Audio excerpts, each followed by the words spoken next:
All right. Barrett, thanks for sitting down with me again today. Of course, Trevor. Yeah, so last time what we discussed was that for you and Chandler, life insurance was a pressing need. Mhm. Can you just catch me up again on why that's the case? Well, with the recent engagement and we're thinking about having little ones in the future, I think it's just best to get it in place now to lock in the health insurance rating like you talked about. Definitely, definitely. So, really, there's a couple steps to this process, and the first one and most important one is figuring out what is the right number of coverage going to be for the two of y'all. So, there's a couple of different ways we can do it. The first one is just general rule of thumb, which is about 10 to 15 times income. Second is we go walk through a needs analysis where we go line item by line item to figure out what exactly is the right number for Barrett and Chandler. Which would you prefer to go through? I'd rather, put everything on the table and walk through each line item. Okay. I think that'd probably be a better way to do it. Definitely, and that's what I generally recommend to people. It's Mhm. it's a lot more reassuring to go through it that way. Yeah. But typically, what I find it actually ends up being close to that 10 to 15. So we'll do it and figure it out. Okay. All right. So first, Barrett, what is your current income? 50,000. 50,000. Great. And then for Chandler, what is it? Chandler's is more like 67,000. 67. Being the breadwinner right there, I see. Good Yeah, for she her. just got that promotion. Awesome for her. What'd she get promoted to? She's a manager now. Oh, great. What does she do for work? She sells wine for a living. Super Oh. easy. It's got to be great for you, right? Yeah. Good You're perks. exactly Good right. perks. Great.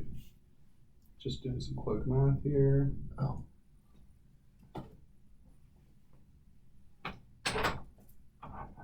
We thought you were Keep going. in a meeting. Okay. I'm gonna see this on video later, so it doesn't matter. Great. So combined, you guys are making about $117,000 a year, which is great. Typically, what I recommend is to replace about 70 to 80% of that, which would look like. So about what we need is your family income goal to make sure should one of you pass away, we're going to need about $82,000 a year. How does that number sound to you? That seems right. Yeah, so let's start with there.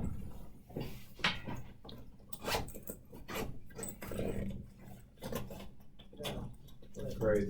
And then do you guys have any other sources of income that would continue to help should one of y'all pass, regardless of that? Not at the moment, we do not. Okay. That's pretty standard. So let's do some more.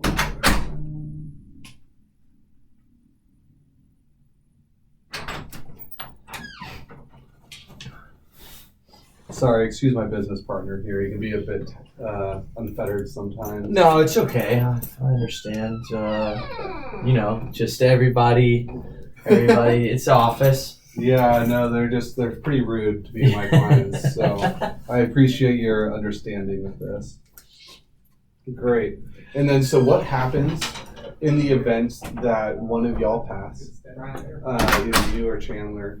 What I'm going to do is I'm going to present them with the check, and they're going to give that check right back to me and say, "Hey, Trevor, I need to make sure that I have $82,000 for the rest of my life so that I can live the same life," and that's going to be my job to do that. And what we're going to do is we're just going to spin off about 5% of the income.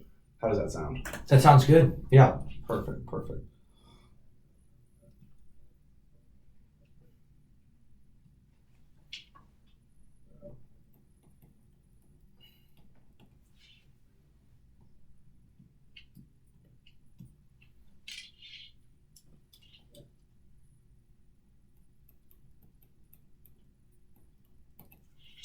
Great. So that takes care of the income portion of this analysis. So making sure that there's enough income should one of y'all, whether it's you or Chandler, that should pass away, sadly. Mhm. The second is making sure that we take care of the final expenses that sometimes are a part of making sure that we take care of everything. So the first one, final expenses, is for funeral costs. Typically today we see that being about $10,000 here in DFW for standard funeral. How does that sound?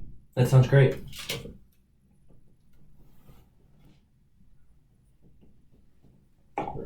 And then a lot of people also, they want to set up some sort of emergency fund. Big reason for that is going through a mourning period. Sometimes you're not able to go back to work to truly grieve and somewhat get back to as normal of a life as you could in the event of a loved one passing. $25,000 seems to typically be a sufficient amount enough for that, for about 3 months. How does that number sound? Well, I'm pretty awesome, so let's double it because the mourning process is going to be 6 months. All right. Do you want to do the same for Chandler then? Yeah, I mean, She's gonna need a little extra help. yeah, right? she's going to need I a mean, little extra. losing you would be just A absolutely huge tragic. loss. Great. And then, so yeah, I know you mentioned you're gonna have some kids in the future. What's your philosophy on funding their education?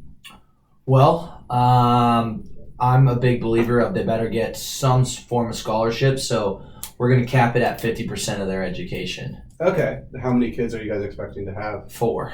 4? Yeah. Mm-hmm. So for kids that are born in the next 5 years, what we see is you're going to need about $100,000 to send them through a state school education. So half of So- 400,000 is 200,000. Correct. So let's do that. Perfect.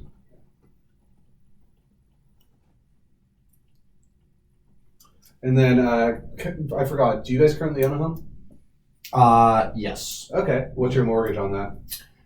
It's about 300,000. Okay.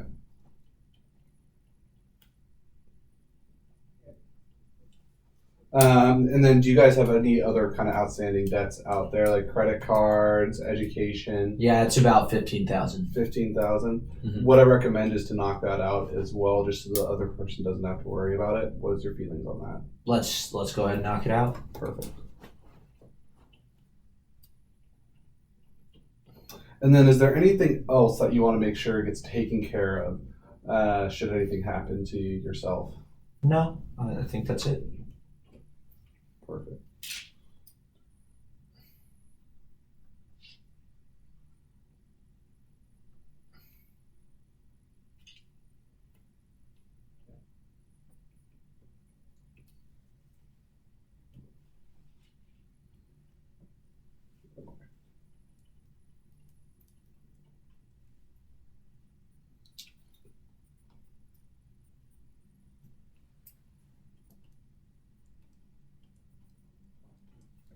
Okay, so that takes care of making sure that everything that happens after a funeral in terms of paying off debts, college, final expenses. Now, what do you currently, in terms of assets, do you have in place that you'd be willing to spend down in such an event?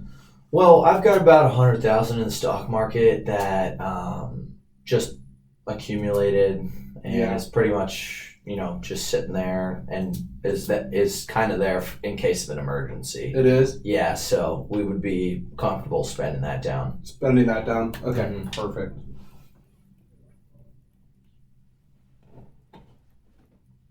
And then existing life insurance. Do you guys get life insurance through your company currently? Yes, I get 50,000, and I think she gets 50,000 as well. Okay. Do you know if that's portable? No, it's not. It's not. Mm-mm. So the thing I always like to pose to my clients is, look, in the event that you move jobs, are you certain that you're going to go to a new job with benefits? And at any given time, also, the company can take away that benefit. So knowing that, are you comfortable including that in this analysis? For me, I'm comfortable because I'm planning to stay at the same company until I die at my desk. For her, she's going to be a stay-at-home mom soon, so let's not count that. Okay, perfect.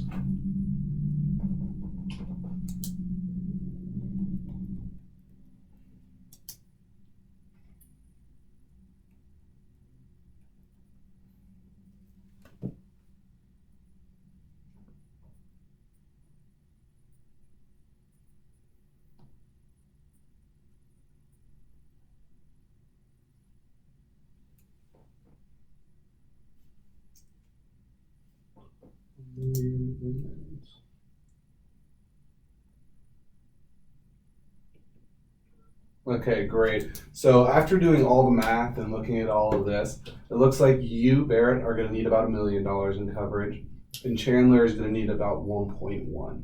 Gotcha. I'll stop there. How do those numbers feel to you? Those numbers feel good. They do? Yeah, I think I'm worth $1 million. Yeah, you definitely are in my Yeah. eyes, Barrett. I'll tell you that. All right. Well, great. So now that we've figured out the exact right number for you, now what do you know about the 5 types of life insurance? Nothing. Great. We'll talk about it next time.